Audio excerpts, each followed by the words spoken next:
Smartphone slow झाला की तुम्ही काय करता? नको त्या फाईल डिलीट करताना आयुष्याला मरगळ येते, तेव्हाही असेच करा. नको असलेल्या आठवणी आणि ताप देणारी माणसे यांना डिलीट करा. आयुष्य पुन्हा वेग घेईल. भाकरी मिळवणे तसे अवघड नाही, पण ज्याच्या समवेत हसत खेळत तिचा तुकडा मोडावा अशी इच्छा व्हावी असा माणूस मिळणे अवघड आहे. म्हणून माणसे जपा. होय म्हणणे ही एक सवय होऊ देऊ नका. लोक तुमच्याकडून तीच अपेक्षा नेहमी ठेवतात. म्हणून योग्य तिथे नाही म्हणायला शिका. नाही म्हणायला धैर्य लागतं आणि ते तुमच्याकडे असतं. बघा प्रयत्न करून. बस इतकंच. आपला स्पष्ट स्वभाव समोरच्याला खटकत असेल तर ती त्यांची समस्या आहे. आपण फक्त आरशाप्रमाणे राहायचं. काळजी तर त्यांनी करायची ज्यांचा मुखवटा नकली आहे. माणसाचे खरे रूप तेव्हाच दिसते जेव्हा तो नशेत असतो. मग ती नशा पदाची, उंचीची, दारूची, पैशाची, रूपाची किंवा इतर कशाचीही असो. कधीतरी मंदबुद्धीच्या व्यक्तीबरोबर वाद करण्यापेक्षा त्याला शहाणं म्हणणं पण शहाणपणाचं असतं. याला दुसरा पर्याय नसतोच.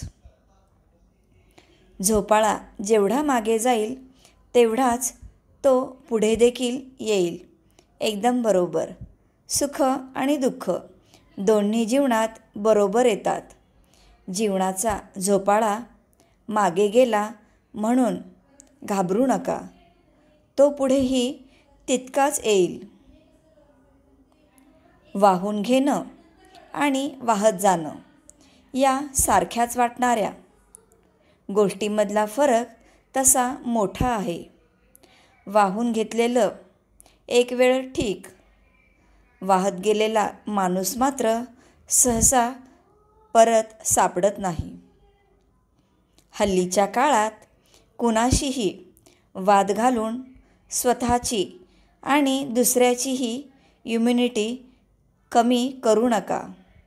समोरचा जर म्हणाला की हत्ती उडतो तर त्याला सांगा, आज सकाळीच माझ्या बाल्कनीत बसला होता. कोण हसवून गेला, कोण फसवून गेला हे महत्त्वाचं नाही. अनुभवाच्या शाळेत कोण तुम्हाला वरच्या वर्गात बसवून गेला ते महत्त्वाचं आहे. असं जगावं. सुख कमी असलं तरी हसताना खूप दिलखुलासपणे हसावं.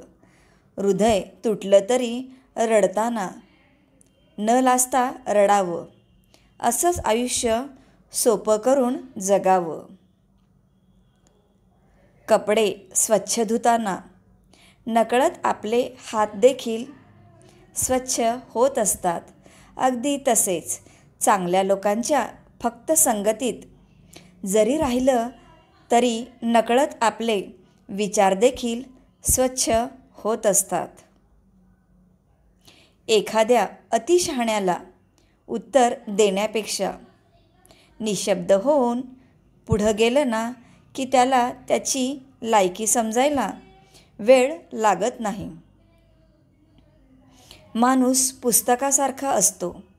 त्याला वाचला की समजतो. मुखपृष्ठ वेगळं आणि आतला मजकूर वेगळा असतो. तसा दृष्टिकोनसुद्धा लागतो. श्री स्वामी समर्थ.